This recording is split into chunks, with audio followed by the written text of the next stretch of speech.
Good morning all of you. आज हम फिर से हाजिर हुए हैं बीएड सेकेंड ईयर की ऑनलाइन क्लास को लेकर। आज हम जेंडर विद्यालय एवं समाज जो कि बीएड सेकेंड ईयर का फर्स्ट पेपर है, इसके अंतर्गत आज हम जिस मुद्दे पर चर्चा करेंगे वह मुद्दा हमारे समाज के लिए काफ़ी महत्व रखता है। तो आज हम लैंगिक असमानता अर्थात समाज के अंदर जो लैंगिक आधार पर भेदभाव किया जाता है महिलाओं के साथ, तो आज हम लैंगिक असमानता अर्थात लैंगिक विभेद पर चर्चा करेंगे। तो जैसा कि हमारे समाज के अंदर लैंगिक विभेद असमानता की स्थिति देखने को मिलती है, अर्थात स्त्री पुरुषों बालक बालिकाओं में हमारे समाज के अंदर भेदभाव किया जाता है जो कि नैतिक दृष्टि से उचित नहीं है। यह एक अमानवीय प्रयास है जिसके कारण समाज का जो विकास है अवरुद्ध होता है, क्योंकि जिस समाज में महिलाओं के साथ असमानता का व्यवहार किया जाता है वह समाज कभी भी आगे नहीं बढ़ सकता, क्योंकि जो महिलाएं हैं वह दो परिवारों की लाज होती हैं, एक मायके पक्ष की और दूसरी ससुराल पक्ष की। अतः बच्चों को संस्कार देने में उनकी शिक्षा दीक्षा और ससुराल के अंदर अपने सास ससुर की सेवा करना, ये सभी कार्य जो है महिलाएं को ही सौंपे गए हैं। अगर महिला संस्कारित होगी, समाज में उनको सम्मान मिलेगा तो ही वह अपने बच्चों को अच्छे संस्कार दे पाएगी, उन्हें शिक्षा प्रदान करने में रुचि दिखाएगी। और जिस समाज में या परिवार के अंदर महिलाओं के साथ भेदभाव किया जाता है या फिर असमानता का व्यवहार किया जाता है, तो ऐसे परिवार जो हैं तनावग्रस्त हो जाते हैं। अक्सर परिवार के अंदर पति पत्नी में संघर्ष की स्थिति रहती है, क्योंकि हमारे समाज के अंदर लिंग पूर्वाग्रह के आधार पर महिलाओं को केवल घर गृहस्थी तक की सीमित कर दिया गया है और आर्थिक क्रियाओं को संचालित करने का जो कार्य है वो पुरुष ने अपने हाथ में रख छोड़ा है, क्योंकि शासन सत्ता बनाए रखना जो है पुरुष अपना अधिकार समझता है। इसलिए वो अपना जो कार्य है वो केवल स्त्रियों पर रोब झाड़ना और उन्हें दबाकर रखना ही समझ लेता है। लेकिन आज हमारे लोकतांत्रिक भारत देश में जो जाति भाषा धर्म लिंग आधार पर कोई भेदभाव नहीं किया जाता। आज चाहे वो स्त्री हो या पुरुष हो, दोनों को ही समानता का अधिकार है। आवश्यकता इस बात की है कि इस महिलाओं के अधिकार को जानने के लिए समाज के अंदर राजनीतिक जागृति उत्पन्न की जाए, अर्थात महिलाओं को उनके अधिकारों से जानकारी प्रदान की जाए ताकि महिलाएं अपने अधिकारों के प्रति जागरूक होकर समाज में जो उसके अधिकार हैं उसे प्राप्त करने के लिए वो प्रयास करें और समाज में आगे बढ़ पाए। लेकिन हमारा जो भारतीय समाज है जहाँ पर पितृसत्तात्मक परिवार व्यवस्था पाई जाती है, ऐसे परिवारों में अक्सर लैंगिक विभेद किसी न किसी रूप में देखने को मिलता ही है, जिसके कारण समाज में असमानता उत्पन्न होती है। जो समाज है वो फिर विकास की दृष्टि से पिछड़ जाता है। तो आइए अब हम देखते हैं लैंगिक असमानता के बारे में, उसके अर्थ को लेकर। तो लैंगिक असमानता से जो तात्पर्य है वो लैंगिक आधार पर महिलाओं के साथ किया गया भेदभाव है। लैंगिक असमानता से तात्पर्य लैंगिक आधार पर महिलाओं के साथ किया गया भेदभाव है, अर्थात उनके साथ जो परिवार या समाज के अंदर असमानता का व्यवहार किया जाता है। तो परंपरागत रूप से समाज में महिलाओं को एक कमजोर वर्ग के रूप में देखा गया है कि महिलाएं स्वभाव से कोमल होती हैं, कमजोर होती हैं, अतः इन्हें तो घर गृहस्थी संभालने का कार्य ही देना चाहिए और जो महत्वपूर्ण निर्णय हैं या फिर समाज के अंदर जो भी महत्वपूर्ण कार्य हैं वो केवल पुरुष ही कर सकता है। तो इसी धारणा के कारण ही हमारे समाज के अंदर लैंगिक भेदभाव को बढ़ावा मिलता है, क्योंकि परंपरागत रूप से ही हमारे समाज के अंदर स्त्रियों को कमजोर मान लिया गया है। जबकि सत्य तो यह है कि जहाँ स्त्री का एक रूप सीता, सावित्री, अनसुईया के रूप में देखने को मिलता है, तो वहीं दुर्गा, काली के रूप में भी स्त्री को जाना जाता है। तो महिलाओं में योग्यता की कमी नहीं है। महिलाएं दया, प्रेम, स्नेह की प्रतिपूर्ति होती हैं, अतः इनमें ममता और दया का भंडार छुपा रहता है। तो इस बात को फायदा उठाकर पुरुषों ने उन्हें कमजोर समझ लिया है, जबकि जो आज की नारी है वो शक्ति का रूप है और वह अपने अधिकारों को प्राप्त करने के लिए संघर्ष करना भी जानती है। तो इस प्रकार परंपरागत रूप से समाज में महिला वर्ग को कमजोर मान लिया गया है। वे घर एवं समाज दोनों ही जगहों पर शोषण का शिकार होती है। अब घर में भी महिलाओं को तरह तरह से अपमान और शोषण का शिकार होना पड़ता है, अर्थात जो महिलाएं हैं वो कई बार घरेलू हिंसा का शिकार होती हैं, अर्थात वे अपने माता पिता के संस्कारों से बंधी होती हैं। अतः वह ससुराल पक्ष में चाहे उसे सुख मिले चाहे उसे दुख मिले, अपना कर्म समझकर वह अपना जीवन व्यतीत करती है। कई बार उसके पति के द्वारा, अगर महिला का पति शराब अधिक पीता है, जुआ खेलता है, अनैतिक स्त्रियों से उसके संबंध होते हैं, तो ऐसे पुरुषों में जो है हिंसा की प्रवृत्ति बढ़ जाती है और वह फिर अपने पत्नी और बच्चों के साथ मारपीट करते हैं, गाली गलौज करते हैं, तो जिसके कारण महिलाओं को प्रताड़ित होना पड़ता है। लेकिन जो महिला है वो फिर अपना कर्म समझकर दब जाती है और अपने संस्कारों से बंधी होने के कारण अपने पति का विरोध कर नहीं पाती। तो इस प्रकार समाज के अंदर भी महिलाओं का साथ भेदभाव और शोषण होता है।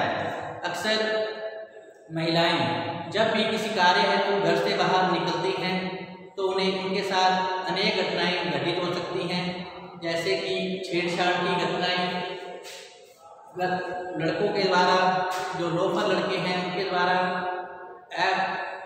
आपत्तिजनक जो है इशारे करना, या फिर महिलाओं के साथ बलात्कार जैसी घटनाएं जो घटित होती हैं, वो महिलाओं को पुरुषों के तरह तरह के अत्याचार जो है समाज के अंदर सहन करने पड़ते हैं। इस प्रकार परिवार के अंदर और समाज के अंदर महिलाओं के साथ भेदभाव किया जाता है। इसी प्रकार समाज के अंदर व्यवसायिक क्षेत्र में भी स्त्री और पुरुषों के वेतन में भी असमानता देखने को मिलती है। पुरुषों को व्यवसायिक क्षेत्र में अधिक वेतन प्रदान किया जाता है, जबकि महिलाओं को कम वेतन दिया जाता है।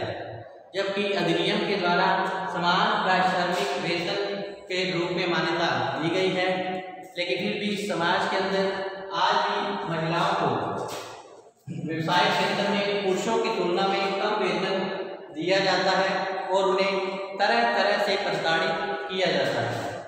तो इस प्रकार घर व समाज दोनों ही जगहों पर जो महिला है उसको शोषण का शिकार होना ही पड़ता है। तो महिलाओं के खिलाफ भेदभाव जो है वो दुनिया के हर जगह पर क्या है, प्रचलित है। तो आज महिलाओं के साथ जो भी अत्याचार, शोषण या भेदभाव हो रहा है वो केवल हमारे देश में ही नहीं बल्कि दुनिया में हर जगह पर किसी न किसी रूप में देखने को मिलता है। तो वैश्विक लैंगिक अंतराल, वैश्विक लैंगिक अंतराल सूचकांक 2020 में भारत में 153 देशों में भारत जो है 153 देशों में 112वें स्थान पर रहा है। वैश्विक लैंगिक अंतराल सूचकांक 2020 में जो भारत है वो 153 देशों में 112वें स्थान पर रहा है।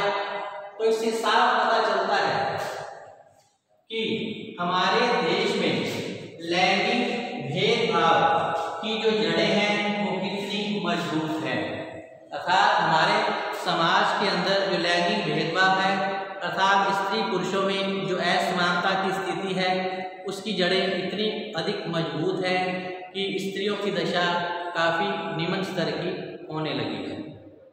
तो आइए अब हम देखते हैं लैंगिक विभेद अर्थात लैंगिक असमानता के प्रमुख क्षेत्र कौन से हैं जहां पर महिलाओं के साथ असमानता या फिर भेदभाव किया जाता है।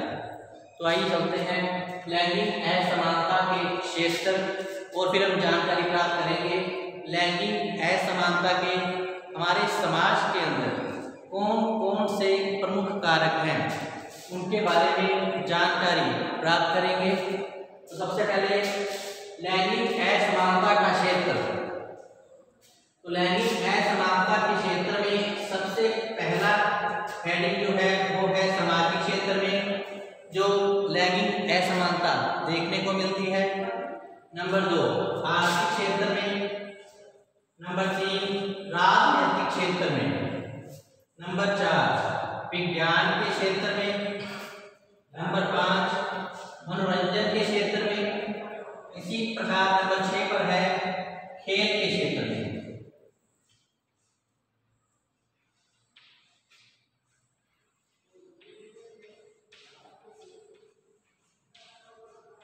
खेल के क्षेत्र में इस प्रकार लैंगिक असमानता के प्रमुख रूप से 6 क्षेत्र माने गए हैं। नंबर 1 सामाजिक क्षेत्र में, नंबर 2 आर्थिक क्षेत्र में, नंबर 3 राजनीतिक क्षेत्र में, नंबर 4 विज्ञान के क्षेत्र में, नंबर 5 मनोरंजन के क्षेत्र में और नंबर 6 है खेल के क्षेत्र में जो महिलाओं के साथ असमानता अर्थात भेदभाव किया जाता है।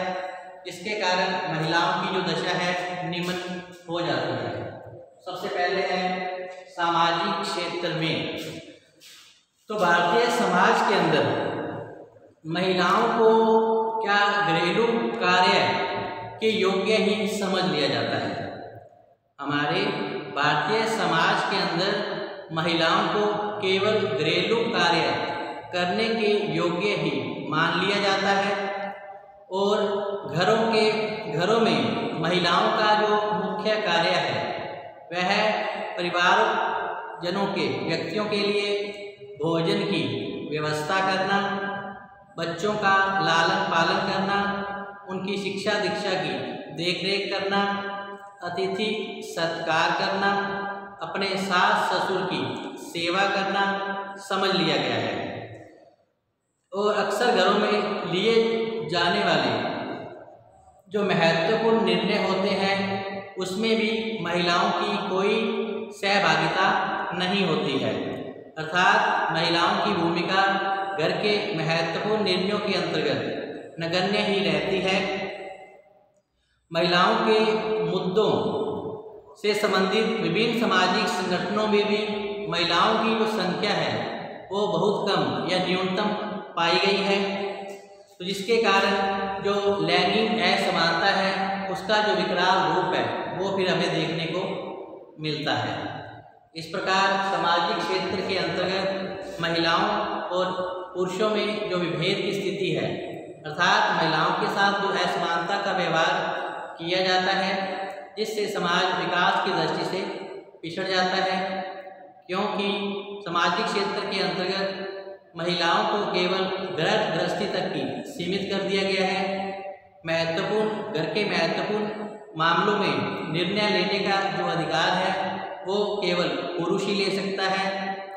स्त्रियों को इससे वंचित समझ लिया गया है कि इनमें बुद्धि का अभाव होता है।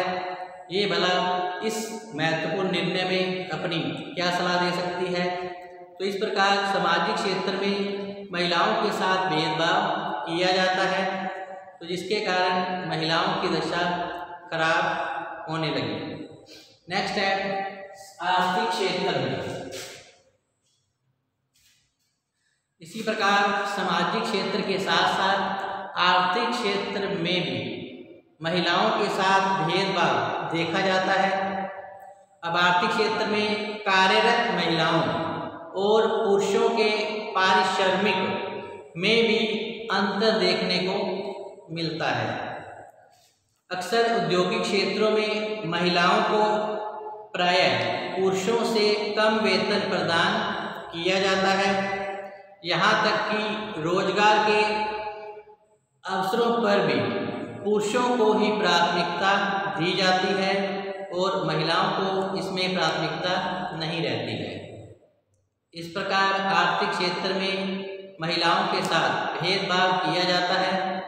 समान कार्य के लिए समान पारिश्रमिक महिलाओं को नहीं दिया जाता, जबकि जितने घंटे कार्य पुरुष करते हैं उतने ही घंटे जो कार्य है स्त्रियां औद्योगिक क्षेत्रों में करती हैं।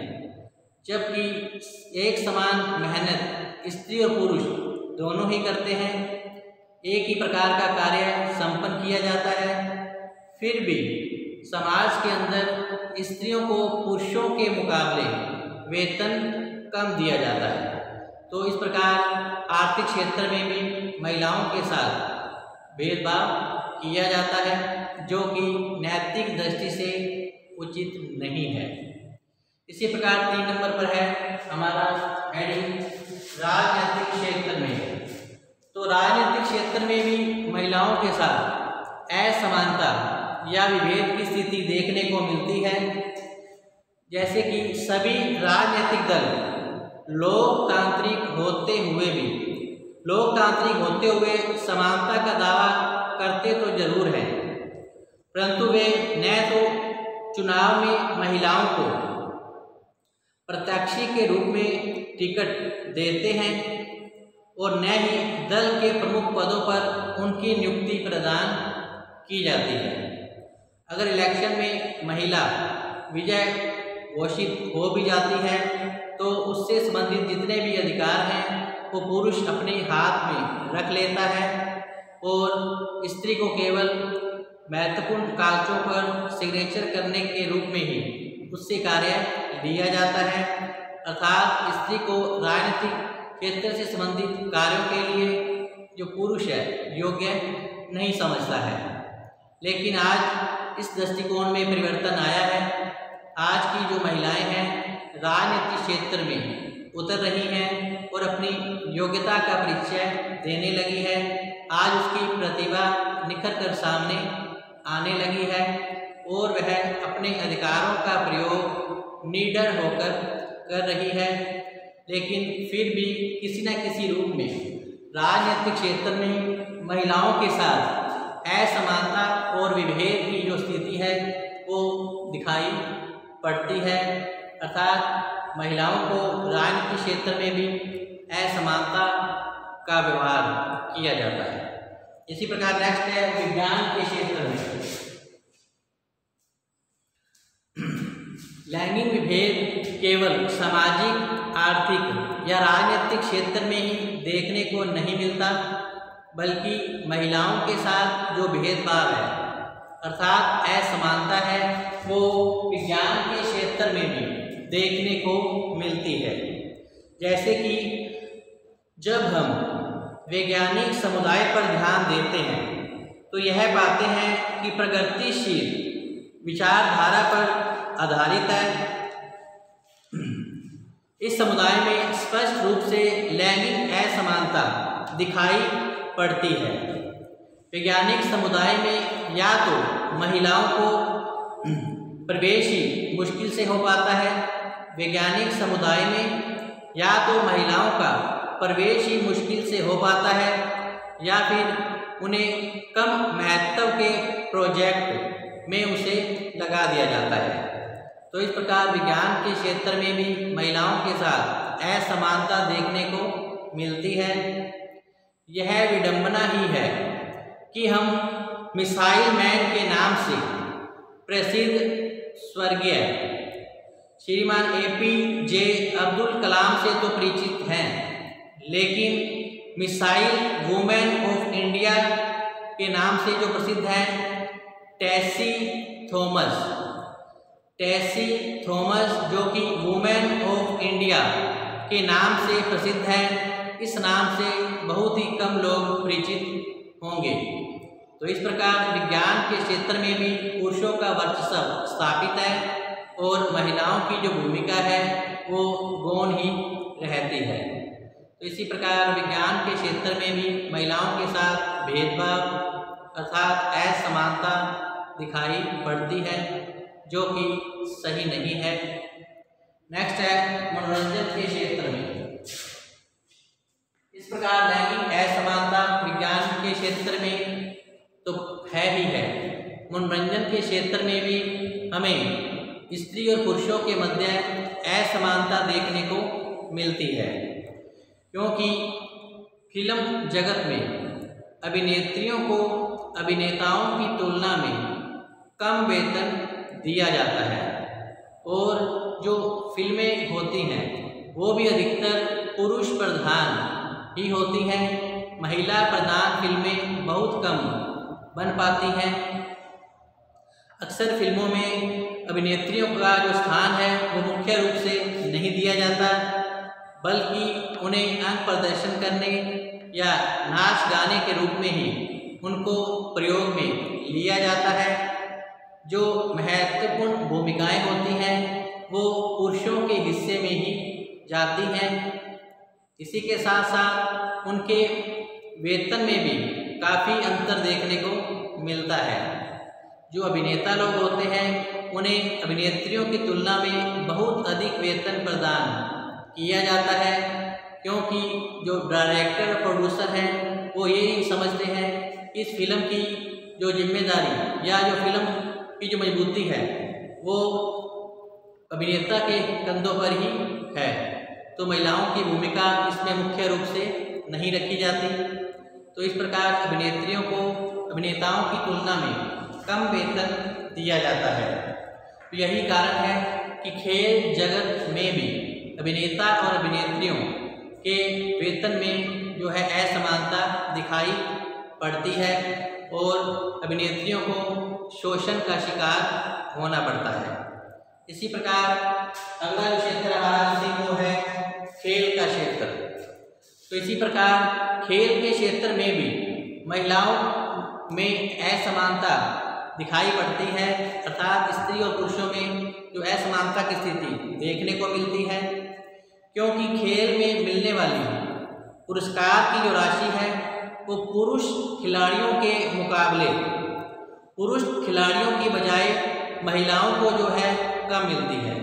अर्थात खेल क्षेत्र में पुरस्कार की जो राशि है पुरुषों को अधिक प्रदान की जाती है और महिलाओं को कम दी जाती है। तो इस प्रकार खेल के क्षेत्र में भी भेदभाव दिखाई पड़ता है। इसके साथ साथ ही पुरुषों के खेलों का प्रसारण भी जो है महिलाओं के खेलों से ज़्यादा ही रहता है। तो इस प्रकार हमारे समाज के अंदर लैंगिक असमानता के जो क्षेत्र हैं अर्थात सामाजिक क्षेत्र, आर्थिक क्षेत्र, राजनैतिक क्षेत्र, विज्ञान के क्षेत्र, मनोरंजन के क्षेत्र और खेल के क्षेत्र में देखने को मिलते हैं। तो इस प्रकार आज का जो हमारा टॉपिक है यही समाप्त होता है। कल हम लैंगिक असमानता के प्रमुख कारकों के बारे में जानकारी प्राप्त करेंगे और उसे विस्तार से समझने का प्रयास करेंगे।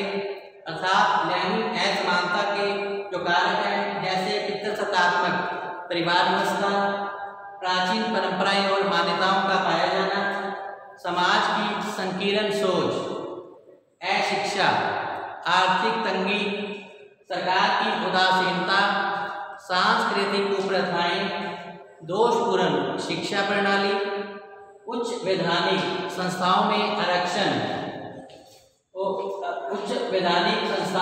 आरक्षण की व्यवस्था न होना आदि कुछ मुख्य कारक हैं जिसके कारण हमारे समाज में इस स्त्री पुरुषों में असमानता पाई जाती है। तो लैंगिक भेद के कारकों की जानकारी हम कल करेंगे। इसके साथ ही आज का जो टॉपिक है यहीं समाप्त होता है। तब तक आप घर पर रहें, पढ़ते रहें, सुरक्षित रहें। धन्यवाद।